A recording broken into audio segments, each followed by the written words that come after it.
Welcome back for another episode of Branching Out with Sierra. Today we're on episode 32, The Power of One Word, Breaking Through the Drift with Intentional Growth. Yes, it's a mouthful. I'm going to be taking two concepts today and merging them into one episode for you because truly I couldn't decide which one I wanted to do and I thought they fit nicely together. What I want to talk about today is choosing a word or a theme of the year. It is something that a lot of my clients chat with me about, and I do find that the majority of them at this point do choose a word of the year or theme of the year, and I want to talk a little bit more about that today. And then going along with that, I wanted to share my word of the year, which is intentionality. And most of you that are close to me probably already know that that's my word. If you think about the word that I probably say most in my vocabulary outside of the word growth or and so, I tend to use the word intentionality or intentionally or with intention almost constantly, because it truly is the way that I try to function in my personal and professional life. So today I'm going to talk about my word, but I'm also going to talk about the law of intentionality as described by John Maxwell. And the reason that I want to bring that up today is I think it would be helpful in 2025 for me to share some of these laws of growth that John Maxwell wrote about in his 15 Invaluable Laws of Growth. And I'll share why I chose to explore that a little bit further with you guys as well. So that's what you can expect today.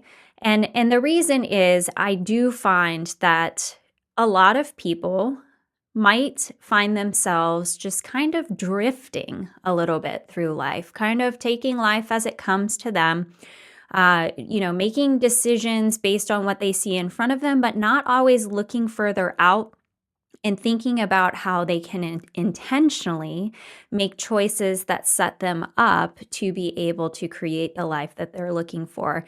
And I don't want to see that. I want to see people set a vision for their life and know that things don't always work out as planned. Believe me, I know. We all experience that. However, having some vision, something to work towards each day, giving you a purpose to get up in the morning and know that you are taking some step forward toward that ultimate goal, that feels so much better. It feels so much more purposeful and fulfilling to know that you're working towards something instead of waiting for something to happen to you. And so that's why I wanted to talk about it today. So let's start off, and we're early in the year. It's January. It's technically the second episode coming out in 2025, though the previous one was kind of a balance between looking at 2024 and looking ahead to 2025, so it kind of fit into both years. This is truly the first episode of the new year and the perfect time to be talking about your theme, your word of the year. And having a guiding word or a guiding theme for the year truly just simplifies things. It allows you to make sure that when you get up each day, you remember what you're trying to achieve. What does that life look like? And sometimes people aren't sure how to come up with that word. And I think that it's helpful to actually look back before you look forward and try and think of your word. And what I mean by that is, we're in January. It's easy to look back to December, just a few days ago at this point, and think about if you were to choose a word that describes your year of 2024. And some people approach it as if you were to have a movie created based on the story of your life in that year, or if you were to write a book about it, what would the title be? All different ways that you can approach this when considering it. But what was the theme of the year? Maybe it wasn't what you set out for it to be, and that's okay too, but what was it? And I will tell you, when I was thinking about mine the other day, I had a quick call with my friend and sales coach, Katie Nelson of Sales Uprising. So shout out to her. We were talking on New Year's Eve about the past year and the year ahead, and we were talking about our words. And she shared hers with me, and I had asked about, well, what about 2024? And on the spot, I kind of came up with how I would summarize 2024 for myself. It just kind of rolled out of my mouth. I didn't put a lot of thought into it, but it made a lot of sense once I did. And I chose the word check.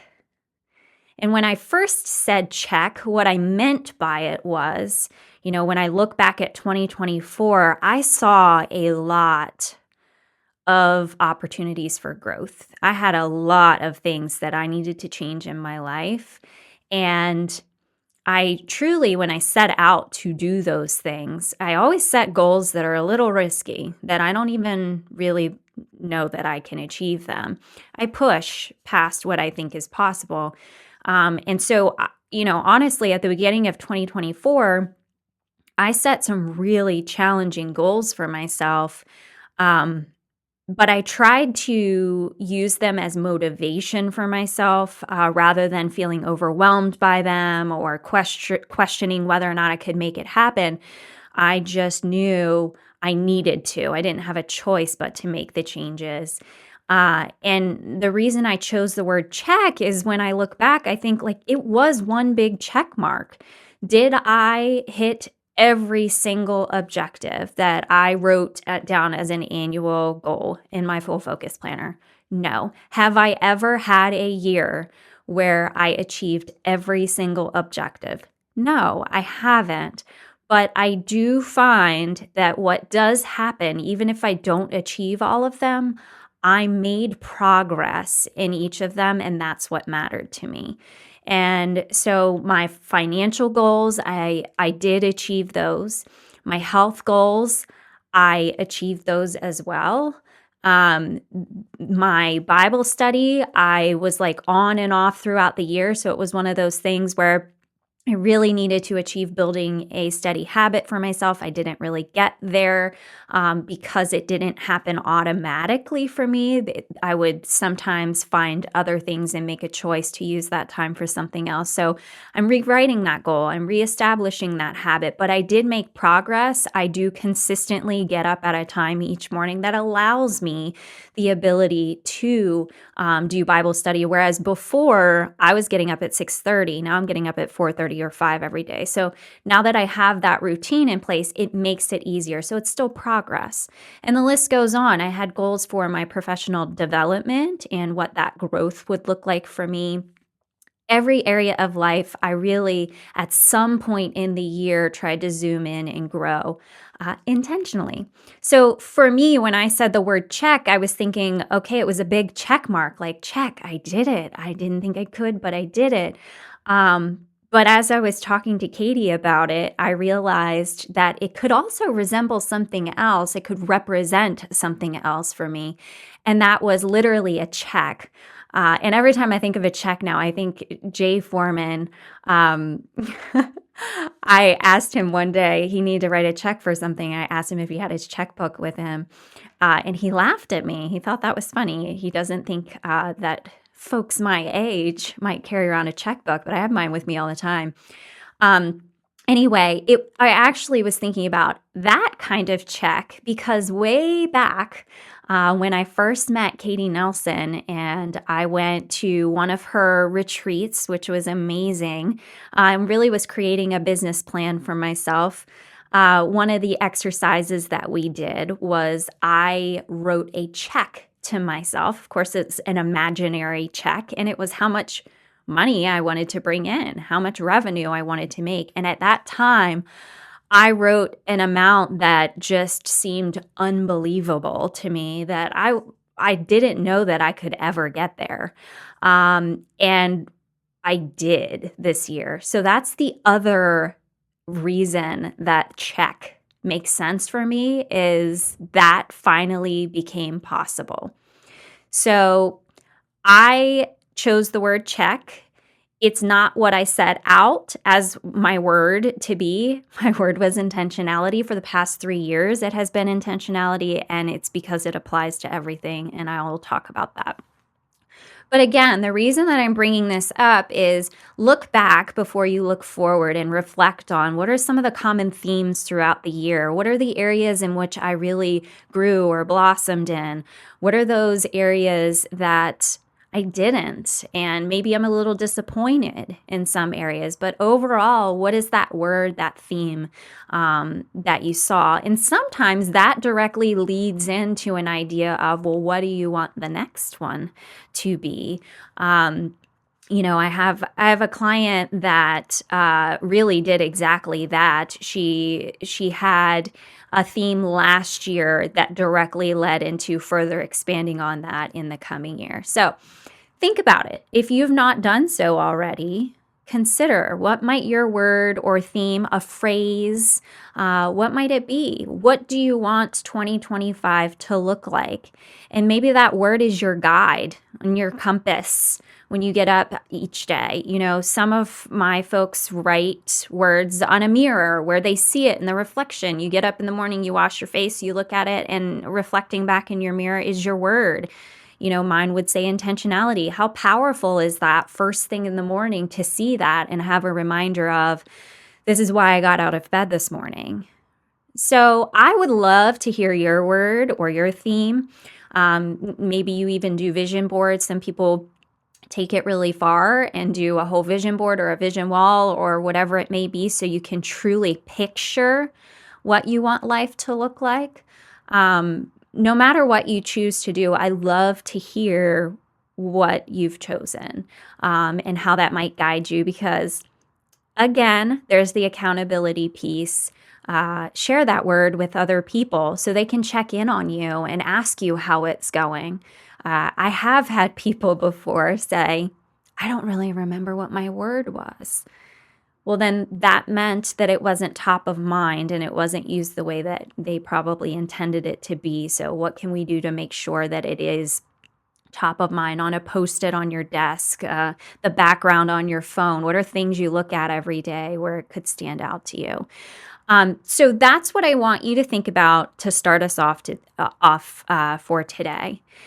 And going along with that, because my word is intentionality, I wanted to talk about the law of intentionality. And if you have not explored any John Maxwell resources before, it's kind of where I started in my business. It's where I got my initial certification was from John. I do love the opportunity to go back and see him. There are 2 opportunities per year to learn alongside him as a Maxwell leadership member. And it's a great opportunity. I don't go back twice a year at this point. It's a major investment to go to Orlando for a week for that. But I do intend to go back in 2025. But if this is the first that you're hearing about John, if you're tuning into this podcast, I will remind you, the whole purpose of the podcast is to take leadership principles and apply it to everyday life. So it doesn't matter where you are in life and what you're doing. Doesn't matter if you hold a specific title or not, that you can apply these concepts in your life and positively impact those around you. And I learned so much from him, and the very first text of his that I ever read was, and I'll show you if you're watching, the 15 Invaluable Laws of Growth. And interestingly enough, when I first started my business, I actually taught mastermind groups specifically on this topic. I was so passionate about it. And it's funny, what are we at? 4.5, almost 5 years into the business now. And I'm kind of coming full circle back to it and realizing, I need to dive into that again and make sure that I'm sharing these laws with others. So I thought maybe this year in 2025, when I have some of these solo episodes, that I could take a law and I could unpack it a little bit further, maybe even further than it is in the book, and talk about how it applies to me and my life, and give you some strategies that you might use to apply it, whether personally or professionally as well. So just something to think about. So when we think about the law of intentionality, the whole idea is that growth doesn't just happen accidentally. Okay. If you want to grow in something other than, physical growth as a child growing up and your body's physically changing, growth in the sense of the word that we talk about on this podcast isn't an accidental thing. Okay, we have to grow with intention. Otherwise, you fall into the drifting that I was talking about previously in the episode. You just kind of go with the flow, and this is where I get caught up in the shiny object syndrome. If I drift, then I am very easily distracted by this opportunity over here that seems so exciting, but really it's pulling me away from what my vision was.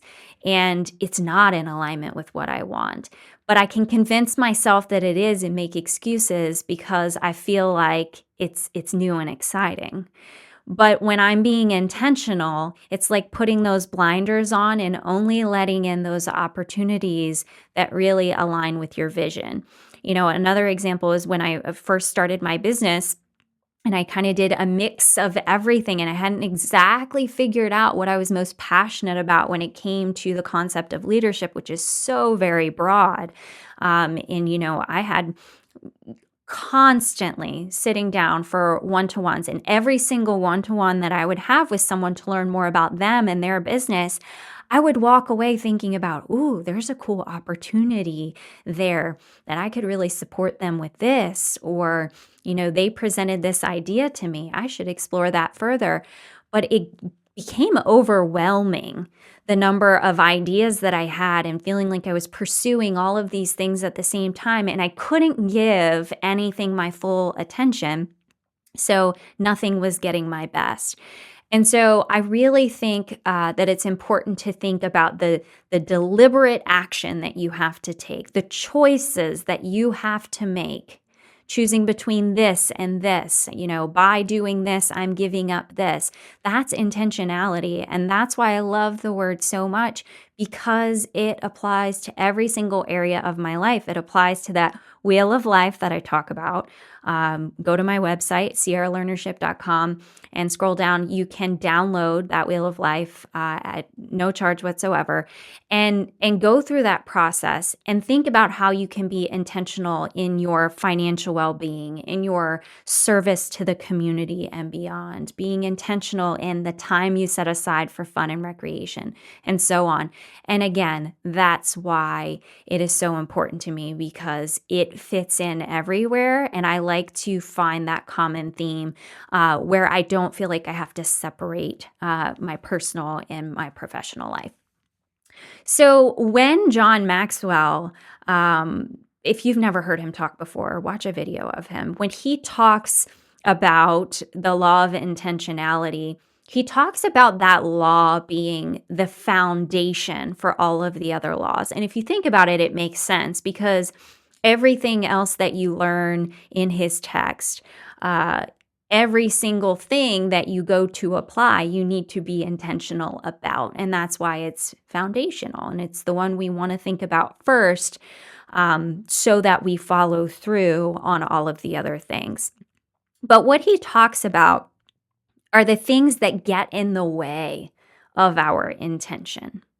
Okay, what causes us to be less intentional about our growth? And what he calls these are growth gaps. Growth gaps.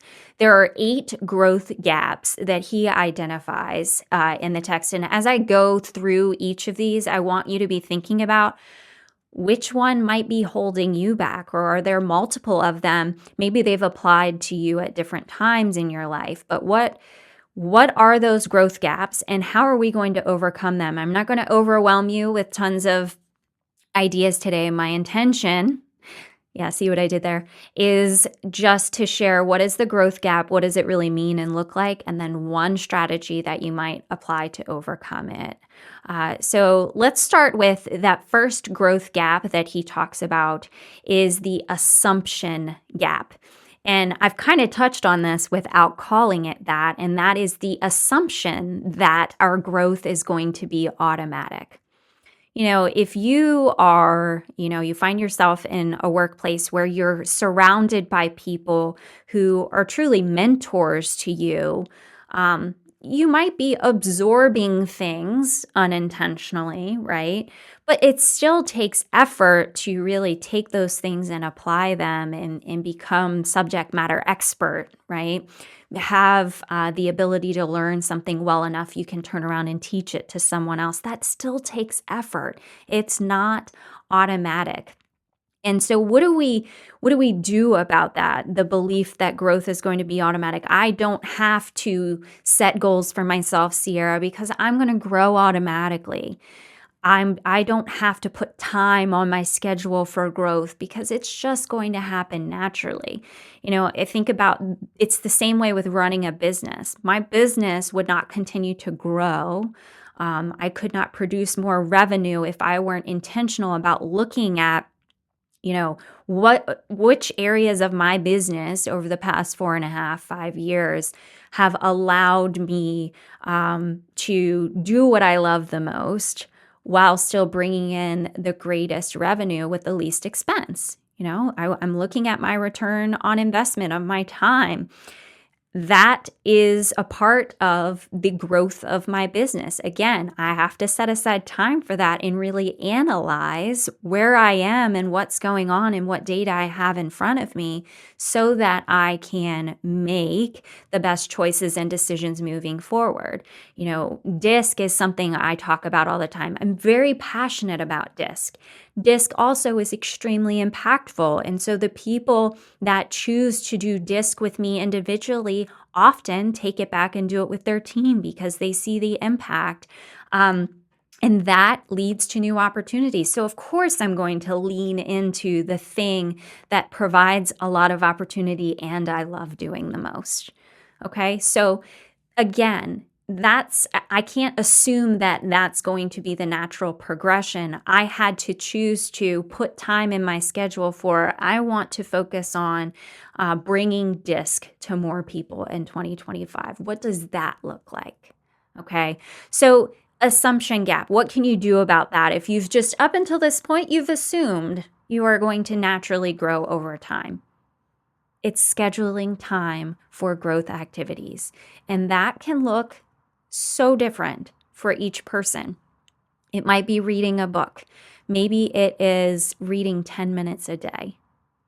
If you read 10 minutes a day over the course of the entire year, you are growing, you are learning new things. 10 minutes seems so small, right? Or even if it's not 10 minutes, maybe it's 10 pages a day.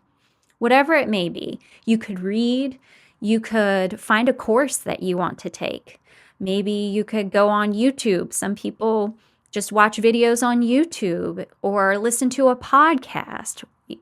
Maybe you learn something every once in a while on this podcast. Maybe in 2025, you want to be intentional about your growth by listening to a podcast episode once a week. I swear I didn't plan to say that. It just came out naturally.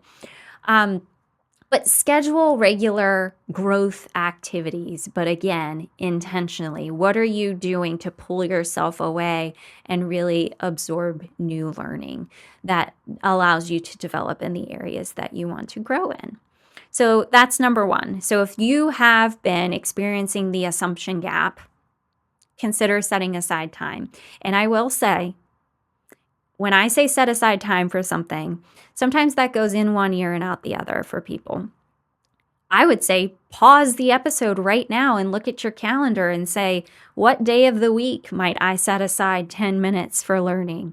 Or what time of day is going to work best for me? Do something now, take action now, rather than waiting, because that's when we tend to quickly forget or quickly make excuses. So what will that look like for you? Maybe the assumption gap isn't a problem. Maybe that is not something you've experienced. You know that it takes time, energy, and effort to grow, but maybe you just haven't put the time into it yet. Now's the opportunity. All right, another gap, the second of the 8 gaps, is the knowledge gap, and that is not knowing how to grow. I sometimes do make the assumption that people know what is out there and available to them as far as growth opportunities go. And it's that idea of you don't know what you don't know. So if you've never been exposed to professional development opportunities before or personal development opportunities before, you might truly not even know where to begin. And that is that is something, of course, I smile when I think of it, that John had talked about the very first time he was exposed to personal growth. A mentor had asked him about his life plan, and he was kind of going with the flow, talking like he had one. In the back of his mind, going, I didn't know I was supposed to have a life plan. And eventually he admitted, I actually don't have one. And so he invested, and I believe it was like $750 or $799, something like that, which at that time he had said he had to save up over 6 months. You know, in order to purchase this kit that allowed him to really dive into personal growth for the first time and create a plan for his life, and how that one investment, intentionally going through that process, it wasn't the content itself that led to it, but it was spending the time exploring personal growth that led to now the ROI, millions upon millions of dollars that he said came out of that investment. So see what's available to you. What is the strategy here? Seek out a mentor.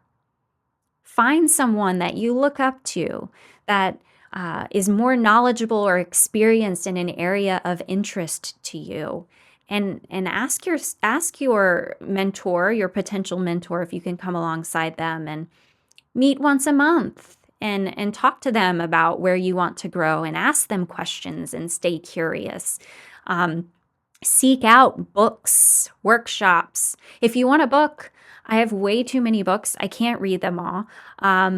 After I've read them, of course, I keep them because I like to go back and look at them again. But if you want to borrow a book, reach out. Let me know what you're looking for. If I have it, you can borrow it. Consider what workshops are available to you. If finances are a concern, if you're having to personally invest money in something, it's like John Maxwell said, figure out the cost of what you're looking for and start saving towards that. Set aside money. Stop this one subscription you're not using anymore and instead put that same value towards the thing that you want to grow in. I remember with one of my clients, she was really having trouble saving money, but we realized she was also purchasing things online for herself all the time. And so what we kind of retrained her brain to do is she would go to purchase the thing, and right when she was about to put it in her cart and check out, she'd look at the value of it. And instead of purchasing that thing, she'd take that same exact value as if she had just purchased it and move it over into her savings account. Instead of buying that thing, which tomorrow she didn't really feel she'd need anyway, it was just that, moment in time, she quickly could save up that money. So think about that. How could you explore opportunities for growth and fill that knowledge gap? So that's number 2. Okay. Number 3, the third growth gap that John Maxwell talks about is the timing gap. And you can probably figure this one out on your own. It's the idea that now isn't the right time. It's not the right time for me to grow in this area. It's not the right time for me to pursue this thing. I need to wait a little bit longer. But then we kick the can down the road further and further and further, and it never feels like it's the right time. So it's the same way when I talk to people about goal setting. And we say, well, we'll start again next month, or we'll start again next year. It didn't work out this time. No, you can take the first step now, even if it's a small step. There are so many things that I can think of in my business, for example, that it didn't feel like the right time to do the thing, but I realized I was actually just making an excuse for myself and giving myself permission to not do the hard thing. So take that step. If you've been telling yourself that it's not the right time, push yourself forward, give it a shot. Make now the right time, and see what is that first next step you can take. Even if it's something really small, you're making progress, and that's what matters. I always think that the first 3 steps in my mind, are the hardest. So if you can get over that hump, Share what it is you're working on that you want to grow in with someone around you, and let them hold you accountable. So that's the timing gap. We've done the assumption gap, the knowledge gap, and the timing gap. The next one is the mistake gap. So number 4, growth gap, is that fear of failure. We all have it. I really, truly believe we have all experienced the fear of failure at some point. The fear of failure prevented me from doing a lot of different things at first. And another one of the gaps, actually, that I'll talk about here in a minute, I think both of them paired together have held me back the most. I do fear making mistakes, and I hear laughter coming outside of the studio right now. It must be true. Yes, I do fear making mistakes, and I very quickly can identify when other people have made mistakes. But recently I was mortified when I had made a mistake of my own. And I'm talking about a spelling error right now. I made a spelling error and sent it out to my entire email list, and it was something I was very ashamed of. And I couldn't believe that I did it, because I am the person who immediately, when you look at any piece of writing, I don't even read it in its entirety. The misspelled word just pops out, and I immediately see it and can't unsee it. So I think it's very funny that happened to me, and that's probably why laughter is occurring outside of the room right now. The important thing here is we are going to make mistakes. I make mistakes all the time in my business. I make mistakes on this podcast. I make mistakes.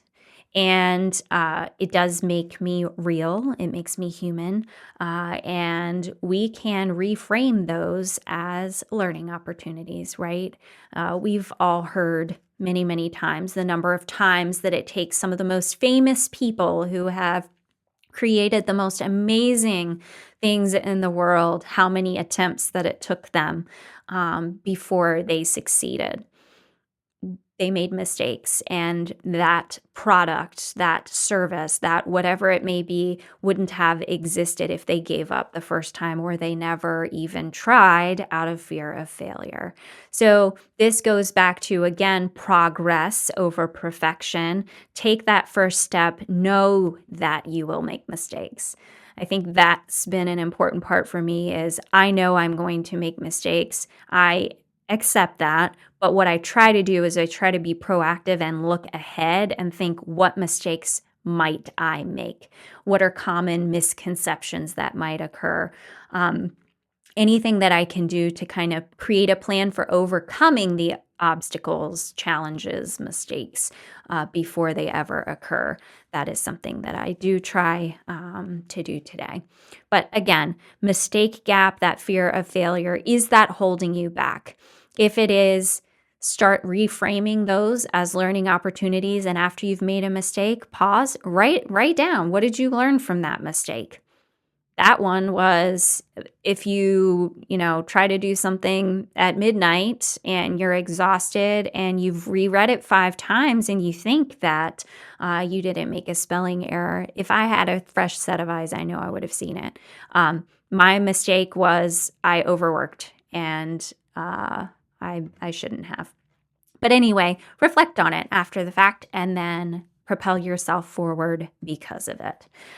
So that was number 4. We've made it through 4 of the 8. I don't know how many of those resonate with you, but I know I've experienced each of them at some point in my life. Number 5, another one that I'll probably hear laughter about, is the perfection gap.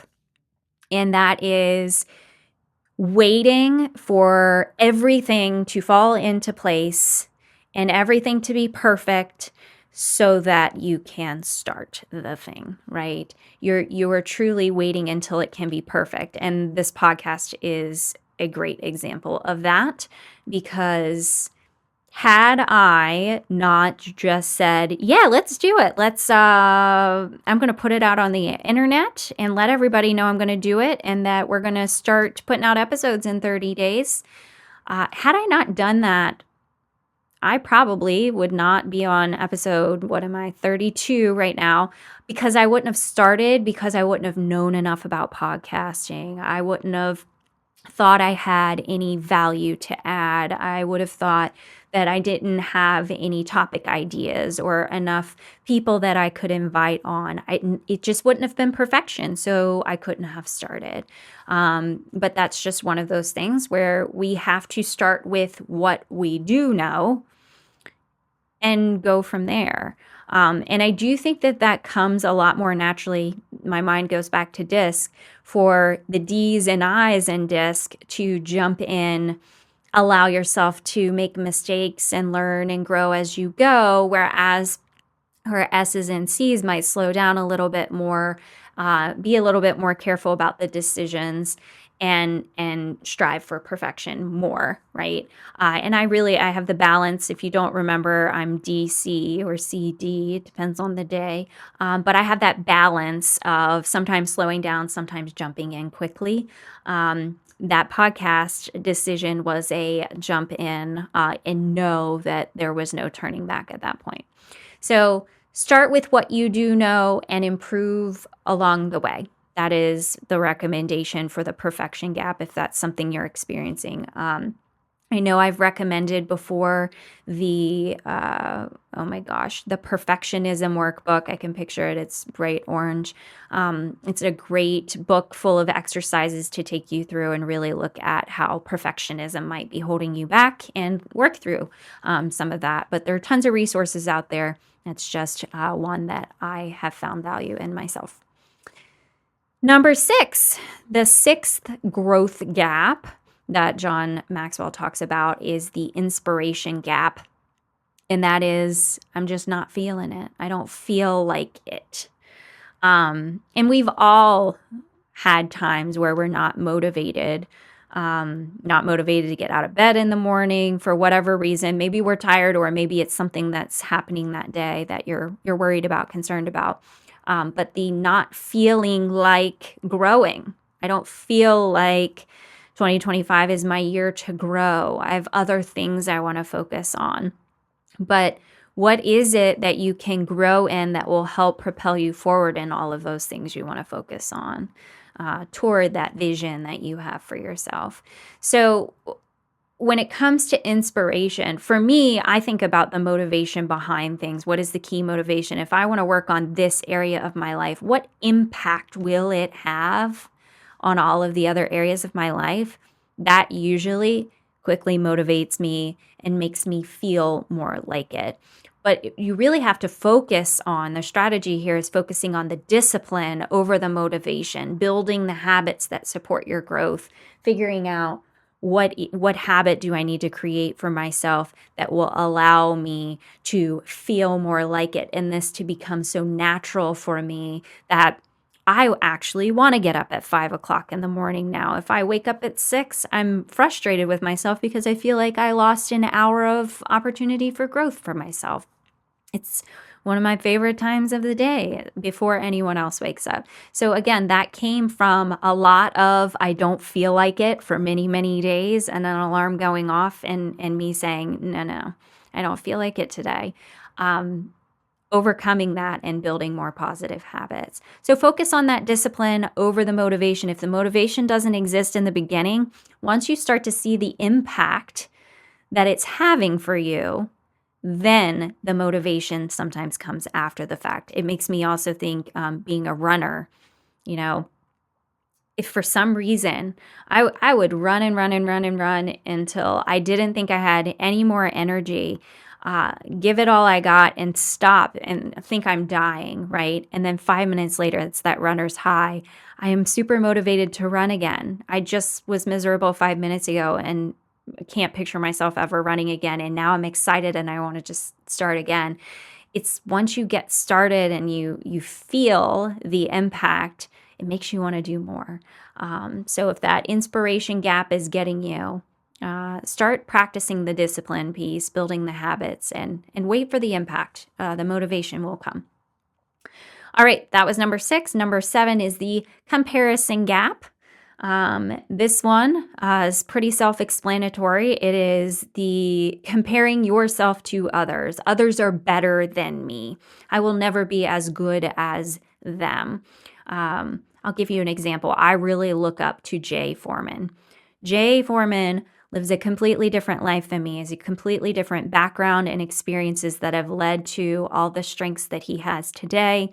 And I choose to, learn from him, spend as much time with him as I can. But there's no point in me comparing myself to him. What there is a point in doing is comparing myself to my past self. So instead of spending so much time looking at the people around you and comparing yourself to people that you know have grown to a place where it appears that they're further along than you, that is going to demotivate right away, right? Instead, look back and think about, okay, Sierra, it's January 2025. It's very easy for me to say, look back to 4.5 years ago, you were laying in bed, couldn't speak in a complete sentence, couldn't walk up and down the stairs. You have grown a lot since then. That is going to make me feel a lot better. That's a comparison I want to make and will continue to motivate me to push forward and see what's possible for myself. If I could do that, what else can I do? I can do so much more, right? And celebrate those successes along the way. So, you can see how all of these are interwoven together, because this also makes me think of seeking a mentor.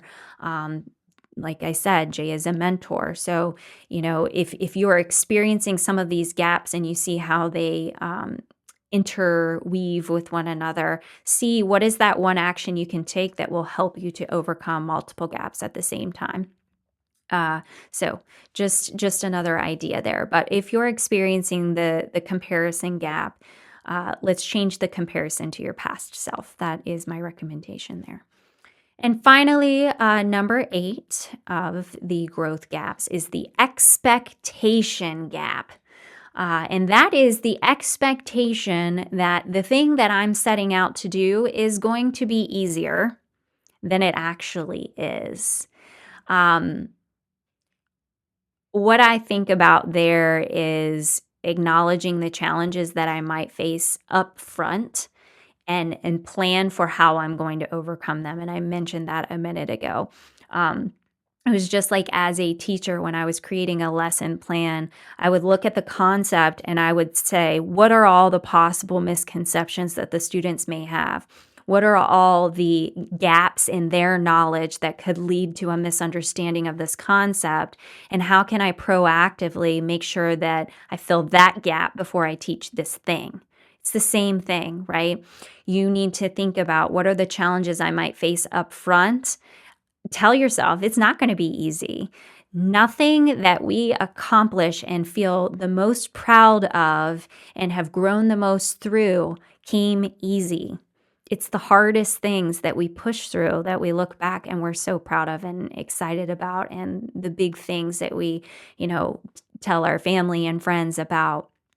Those are the things, the hard things that we push through. So acknowledge there will be challenges. Anything that you want to grow in, there will be challenges. Acknowledge them, unpack them, consider how you're going to handle them. Don't go into something expecting it's going to be easy. That to me is setting yourself up for disappointment when it's difficult, and then you might choose to stop trying because it just didn't come as easy as you thought. So those are the 8 growth gaps that John speaks about. And if I were to think about the ones that have impacted me the most in life, I would say it would be the mistake gap and the perfection gap, which I think go very closely together.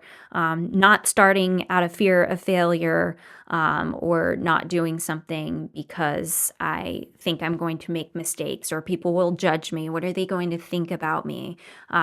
Actually asked some of my closest friends, my wolf pack, to share with me what they thought was my biggest flaw. And that was one of the things that was shared with me is they think that, or one individual in the group felt that my perfectionist tendencies are going to negatively impact me if I continue to function out of them. So that was one of the pieces of feedback that I got. And I'm trying to, ask the tough questions, hear the things that I don't think I want to hear because I need to hear other people's perspectives and see what my blind spots are. Okay, so how can we bring all of this together? Pulling it all back in. We went down this path today because my word is intentionality and the perfect opportunity to talk about the law of intentionality. But how can you be intentional, even if intentional is not your word? Or if you want to adopt it, feel free. It can become yours as well. But think about how intentionality can really allow you to create a more focused plan for the year ahead. And if looking at an entire year at a time is overwhelming for you, how about we just look at the first 3 months, look at the first quarter, and consider what is the thing that you want to focus your growth on, whether it's your growth as a parent, as a significant other, a partner, it's your growth as a leader in an organization, the growth of your business. What does it look like for you? And think about how you can take that first step and overcome any of these growth gaps that I have shared with you. So for the branching out challenge today, it's going to be twofold. Let's consider your word or theme for 2025. Please share it. Please let me know that you're listening and shoot us a message at info@branchingoutpodcast.com and let us know, or drop it on social media.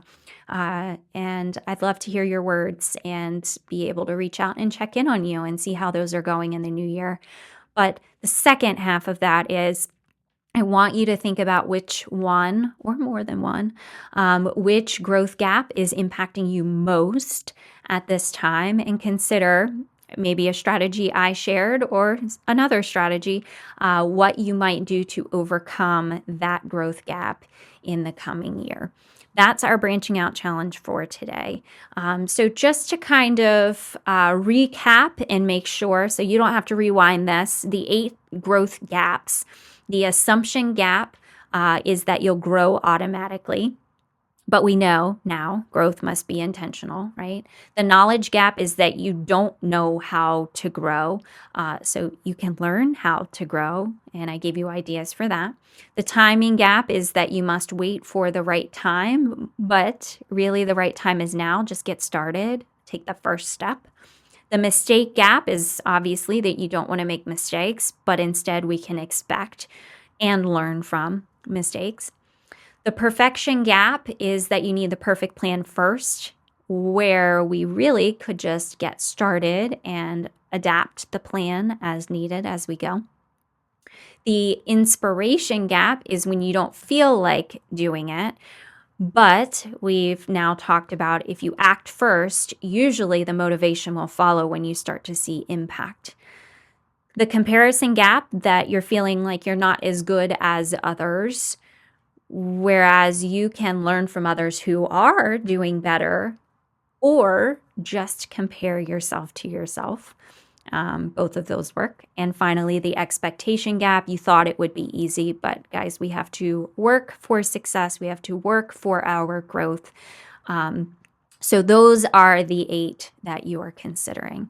So remember, growth doesn't happen by accident. I hope that you take the steps necessary to make 2025 your most intentional year yet. I can't wait to hear about all the progress that you make towards your goal or goals. I'm here to support you in any way that I can. Look forward to continuing to grow with you through this podcast in 2025, remaining very focused on my mission to take leadership principles and apply them to everyday life. Having guests on that bring value and different perspectives to the concept of leadership. I hope you guys are enjoying this. If you would like to join as a guest in 2025, be sure to pop over to the website at branchingoutpodcast.com. And if you scroll down all the way to the bottom, there is a guest application there. And our producer, Matthew, actually does the screening on that. So he will help you through that and see if we can get you on the schedule. And of course, we would love it if you would subscribe and follow this so that you get updates when new episodes come out.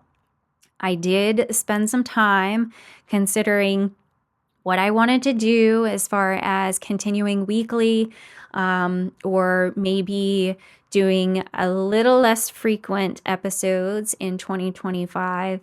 I think that my feeling around it was that I think I could do a better job if I did it less frequently, but I've asked for feedback from others and they would like me to continue to be consistent with weekly for this time. So I guess I will. I have gone ahead and looked at the whole year and tried to map out 52 weeks of episodes. So we'll see. I'm going to try my best, guys, and make sure that I continue to bring as much value as I can in each episode, because it really does mean a lot that you spend the time with me each week. So thank you so much for your support. I look forward to hearing about your growth in 2025. And until next time, keep branching out.